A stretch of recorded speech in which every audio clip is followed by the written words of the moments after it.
हमारी नस्लें तबाही से बच जाती। तबाही के बाद आबादी का ख्याल आया है, बर्बादी के बाद अब बच्चों के मुस्तकबिल का ख्याल आया। जब बच्चे हाथ से निकल गए, नाफरमान हो गए, तब लोगों को आज उन बच्चों के डिसिप्लिन का ख्याल आया है। तब बच्चों की मेहनत का ख्याल आया है कि बच्चों के हाथ में ज्यादा टॉफी ना दें वरना सेहत के दुश्मन आप ठहरेंगे। बच्चों को ज्यादा आजादी ना दें वरना आपके बच्चों का मुस्तकबिल अंधकार में हो जाएगा। अब बाप की नींद टूटी है कि पैसा गर्चे मेरे पास 1 करोड़ है, मैं बच्चों को दे सकता हूँ 50 केजी टॉफी, लेकिन ये इनकी सेहत के लिए खतरनाक है। इसलिए पैसे की मौजूदगी में एक बाप अपने बच्चों को इस तरह की टॉफी नहीं देता है, आजादी नहीं देता है। वो बच्चों का दुश्मन नहीं कि जो 2-4 तमाचा मार के स्कूल ले जाए, वो बच्चे के मुस्तकबिल का वह दोस्त है।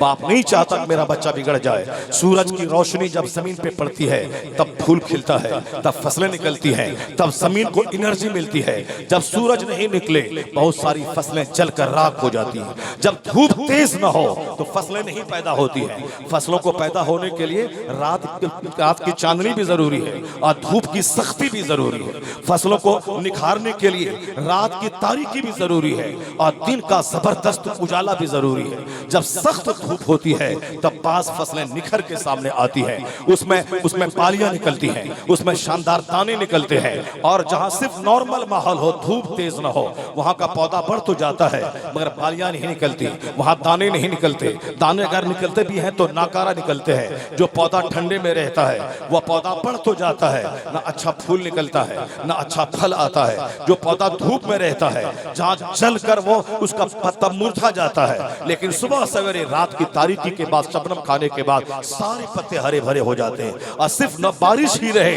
तो पौधा जल के राख हो जाएगा, और सिर्फ धूप ही रहे तो पौधा जलकर राख हो जाएगा। धूप भी चाहिए और रात की तारीकी भी चाहिए, बरसात का पानी भी चाहिए, उसे ठंडी के मौसम की सर्दी भी चाहिए। ये क्लाइमेट की तब्दीली इसे हमको तबाह करने के लिए नहीं है, ये हमारी आबादी के लिए है ताकि इंसान का जीना आसान हो जाए। इसीलिए रात और दिन की तब्दीली है, इसीलिए मौसम की तब्दीली है, इसीलिए सीजन की तब्दीली है। बेंगलोर में आप जाएं, वहां थोड़ी सी सर्दी बढ़ी तो सारा हॉस्पिटल मरीजों से भर जाता है। थोड़ी सी गर्मी बढ़ी वहां सारा हॉस्पिटल पेशेंट से भर जाता है। वहां बेड नहीं मिलता कि पेशेंट को रखवाए, क्योंकि हमको क्लाइमेट नॉर्मल रहता है। नॉर्मल का मतलब अक्सर बेशतर रोजाना बारिश होती रहती है। यानी वो समझ लें कि हिंदुस्तान की सेकंड बंबई। सारे लोग वहां जाके घर बनाना और घर खरीदना चाहते हैं, क्योंकि अप्रैल मई जून में जहां बंगाल में बदन जलता हो वो आदमी एक कंबल ओढ़ के बेंगलोर में सोता है, क्योंकि वहां का रात का क्लाइमेट ऐसे ही नॉर्मल रहता है। मैंने 2-3-4 साल उस फजाओं में रह के मैंने देखा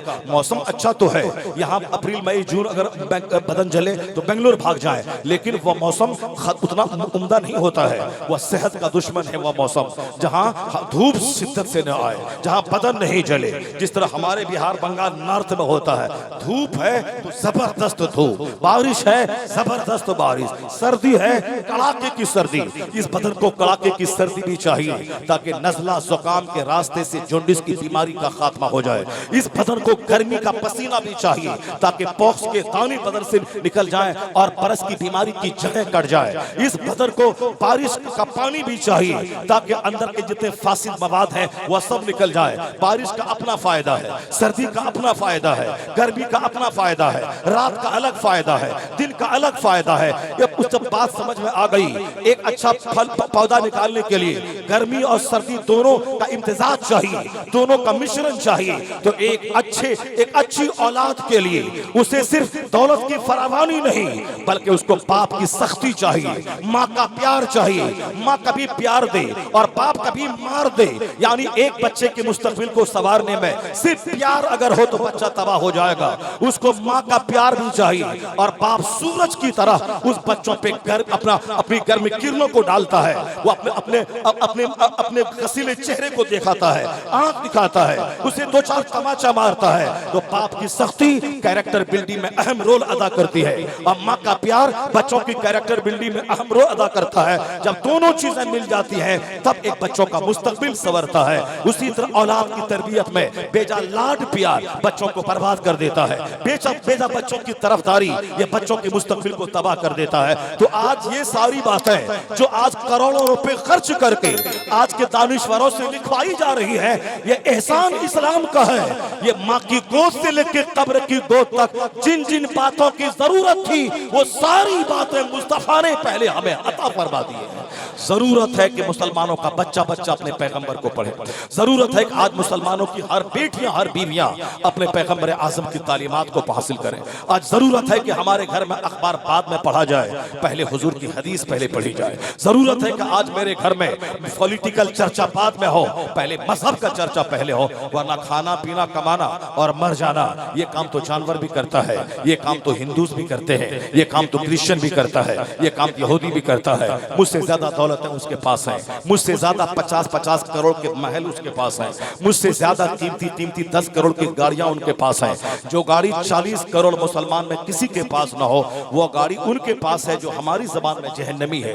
वह हमारे पास 40 करोड़ मुसलमान जो इंडिया में बसते हैं, इनके पास वो महल नहीं है, ये महल उनके पास है जो हमारी जबान में जहन्नमी है। जिसको मरने के बाद आराम नहीं मिलेगा, जो हालत ईमान में मरे वही जन्नत जाएगा, जो हालत कुफ्र में मरे यहाँ भी उसके लिए आग है, मरने के बाद भी उसके लिए आग है। जिसको हम कहते हैं इसके लिए आग है, उसके पास हमसे ज्यादा मकान है, हमसे ज्यादा गाड़ियां हैं, हमसे ज्यादा पैसे हैं, हमसे ज्यादा उसके पास माल है। हमारा सारा बच्चा बिहार बंगाल का पंजाब जाता है और पंजाब में उन सिखों की फैक्ट्री में काम करता है जिनके पास पैसे सड़ रहे हैं, जिनके पास पैसे महक रहे हैं, जिनके पास दौलतें महक रही हैं। कलकत्ता से जाने वाली सारी ट्रेनें बंगाली मजदूरों से भरी रहती हैं, बिहार से जाने वाली सारी ट्रेनें बिहारी मजदूरों से भरी रहती हैं। आप जाके देखें बेंगलोर और चेन्नई से जाने वाली ट्रेन में, जो ट्रेन जाती है दिल्ली और पंजाब, उसमें उतनी भीड़ नहीं होती जितनी भीड़ बंगाल बिहार उत्तर प्रदेश की ट्रेनों में होती है, क्योंकि यहाँ गरीबी ज्यादा है, आबादी ज्यादा है। अब इसको रोजी रोटी हासिल करने के लिए घर से बाहर जाना है। अब कहाँ जाना है?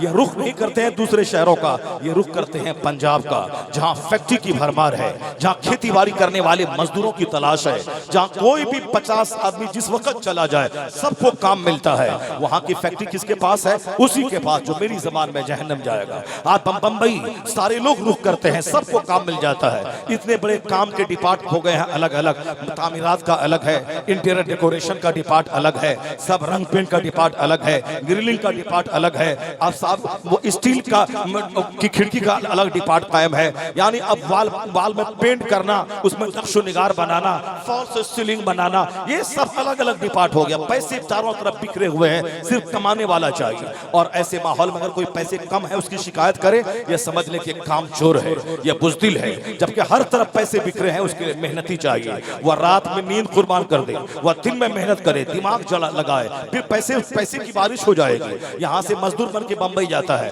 पता चला 5 साल के बाद वह कॉन्ट्रैक्टर बन गया, वह ठेकेदार हो गया। कोई साहब इंटीरियर डेकोरेशन का कॉन्ट्रैक्ट ले रहा है, कोई इलेक्ट्रिसिटी का कॉन्ट्रैक्ट ले रहा है, कोई साहब प्लम्बरिंग का कॉन्ट्रैक्ट ले रहा है, कोई घर में फॉल्स सीलिंग का कॉन्ट्रैक्ट ले रहा है, कोई पत्थर बिछाने का कॉन्ट्रैक्ट ले रहा है। अब वहां कॉन्ट्रैक्टर बन के अपने गांव में अब ये 2 करोड़ का घर बना रहा है। यानी इतने पैसे फैले हुए हैं कि मेहनती चाहिए। इस जमाने में पैसा कम होने की शिकायत करना, इसका मतलब है कि इसके पास नॉलेज की कमी है, इसके पास मेहनत की कमी है। यह काम चोर है, चाहता है कि बैठे बैठे घर में रहो और पैसा मेरे पास बरस जाए। यानी सनअती इंफिजार का जमाना, यह है इंडस्ट्रियल एक्सप्लोजन का जमाना। यानी इस जमाने में पैसे फूट पड़े हैं, कमाने के कई डिपार्ट हो गए हैं। ये मोबाइल एक अलग डिपार्ट लेके आ गया है, इसके एक्सेसरीज का डिपार्ट अलग है, मोबाइल रिपेयरिंग का डिपार्ट अलग है, नए मोबाइल को बेचने का डिपार्ट अलग है, बैटरी का डिपार्ट अलग है, उसके कवर का डिपार्ट अलग है। लोग अरबों में खेल रहे हैं। ये इसी को कहते हैं सनअती इंफिजार का अहद,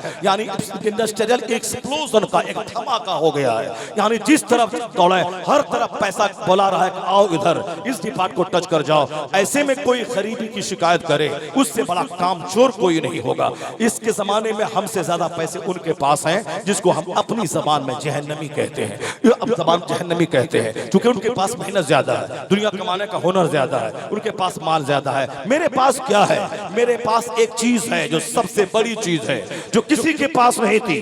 वह दौलत जो अमेरिका के बिल गेट्स के पास नहीं है, वह दौलत अल्लाह ने मेरे मजदूर को दिया है। वह दौलत जो जो बाइडेन के पास नहीं है, जो हमारे रेडी चलाने वाले ठेला चालक को अल्लाह ने दिया है। वह दौलत जो हिंदुस्तान के खरबपति को नहीं अल्लाह ने दी है, वह दौलत हमारे गांव के मजदूर को जो ईंट ढोता उसको दिया है। वह दौलत है ईमान की दौलत, वह दौलत है जन्नत की दौलत, वह दौलत है कलमा की दौलत। यानी उसके पास रहे 50 खरब का मकान, मगर मेरा मजदूर 8 घंटे पसीना बहाकर 300 रुपए कमाता है, उसके सामने अमेरिका का जो बाइडेन अगर बोले मैं 50 करोड़ का बंगला दे दूंगा, 5 करोड़ की कार दे दूंगा, तुम एक दिन हमारे घर में रखे हुए मैरी के बुत को तू सजदा कर ले, उसके सामने झुक जा, मैं तुझे 2 करोड़ की कार दे दूंगा, 50 करोड़ का बंगला दे दूंगा। हमारे गांव का वह मजदूर जो कोदाल लेके 8 घंटे कमाता है, ये बोलेगा जो बाइडेन मैं तेरे 50 करोड़ के मकान पे पखाना कर दूंगा, पेशाब कर दूंगा, थूक दूंगा, मगर ईमान का सौदा नहीं करूंगा। जो दौलत अल्लाह ने हमको दी है वह दौलत ईमान की दौलत है। तो जब इतने बड़े धनवान आप हैं, वह दौलत बचेगी कैसे उसकी फिक्र करनी पड़ेगी, उस दौलत में इजाफा कैसे होगा उसकी फिक्र करनी पड़ेगी, वह दौलत लूटने से कैसे बचेगी उसकी फिक्र करनी पड़ेगी।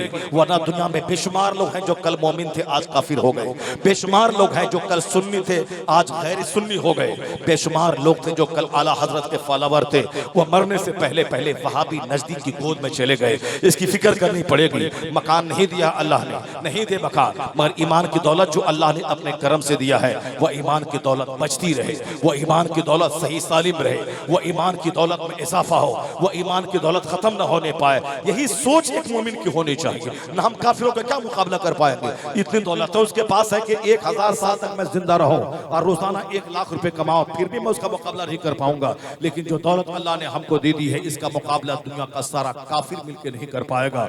चाहे सारा दरख्त गोल्ड हो जाए, सारी दुनिया का सारा ढेला याकूत और मोती में तब्दील हो जाए, ये सारी चीजों को एक पल्ले में रखा जाए, हदीस रसूल की रोशनी में कलमा ला इलाहा इल्लल्लाह को एक पल्ले में रखा जाए और तौला जाए तो कलमा का वजन सब पे भारी हो जाएगा।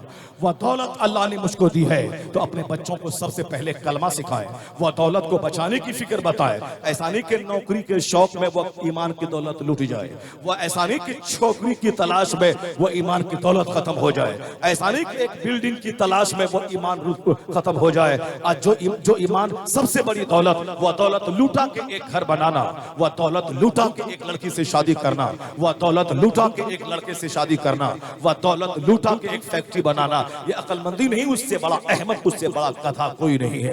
अगर सोने का घर भी मुझको दुनिया में मिल जाए, सारी जिंदगी में उसमें नहीं रह पाऊंगा, तो मैं 1000 साल नहीं रह पाऊंगा, 100 साल के अंदर ही उस सोने के घर को छोड़कर मुझको जाना पड़ेगा। कहाँ जाना होगा? कब्र में जाना होगा, मिट्टी की खुराक बननी पड़ेगी। ये सबको मालूम है, चाहे फिर सुने या ना सुने, यह सबके लिए फिक्सेड टाइम है कि जब वो वक्त आता है सबको जाना है। तो सोने के घर में रहे या मिट्टी के घर में रहे, जब छोड़ के जाना है तो मिट्टी सोना दोनों बराबर है। हमारे एक बुजुर्ग थे जो कभी भी उन्होंने अपना घर नहीं बनाया, किराए के घर में रहा।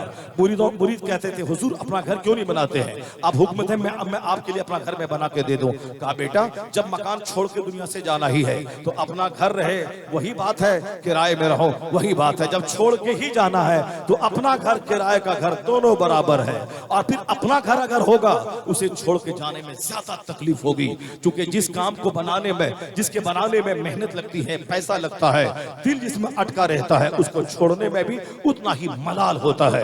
आदमी 40 साल तक नमाजें छोड़ कर, झूठ बोल कर एक छोटा सा घर बनाया और जब उस घर को छोड़ के मरने लगता है तो सीने पे इतना बड़ा बोझ रहता है, मैंने क्या गजब कर दिया, नमाजें छोड़ दी इस मकान के लिए, मैंने रोजा तर्क किया इस नमाज के लिए, इस मकान के लिए, मैं झूठ बोला 50 करोड़ कि इसमें लगेगा 1 लाख रुपए, मैंने कह दिया कि 10 लाख रुपए तो सिर्फ खर्च है, उसमें हमारा बेनिफिट कहाँ गया। मैं झूठ बोल के कमाया, वह कमाया और झूठ बोल के मैंने मकान बनाया।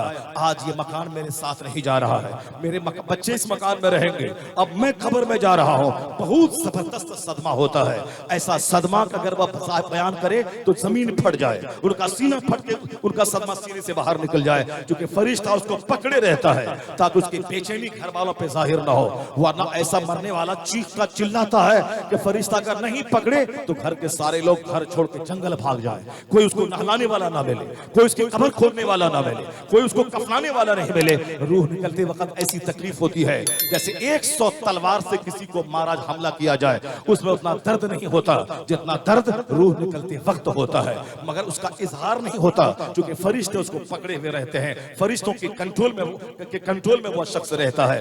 वरना अगर दूसरों के सामने उसकी बेचैनी जाहिर हो गई, माँ तड़प के मर जाएगी, बाप तड़प के मर जाएगा, घर के सारे लोग गरीबान नोच कर घर से भाग जाएंगे। आया है किताब में, जब मरने वाला मरता है और घर के लोग रोते हैं तो उसकी दहलीज पर खड़ा होकर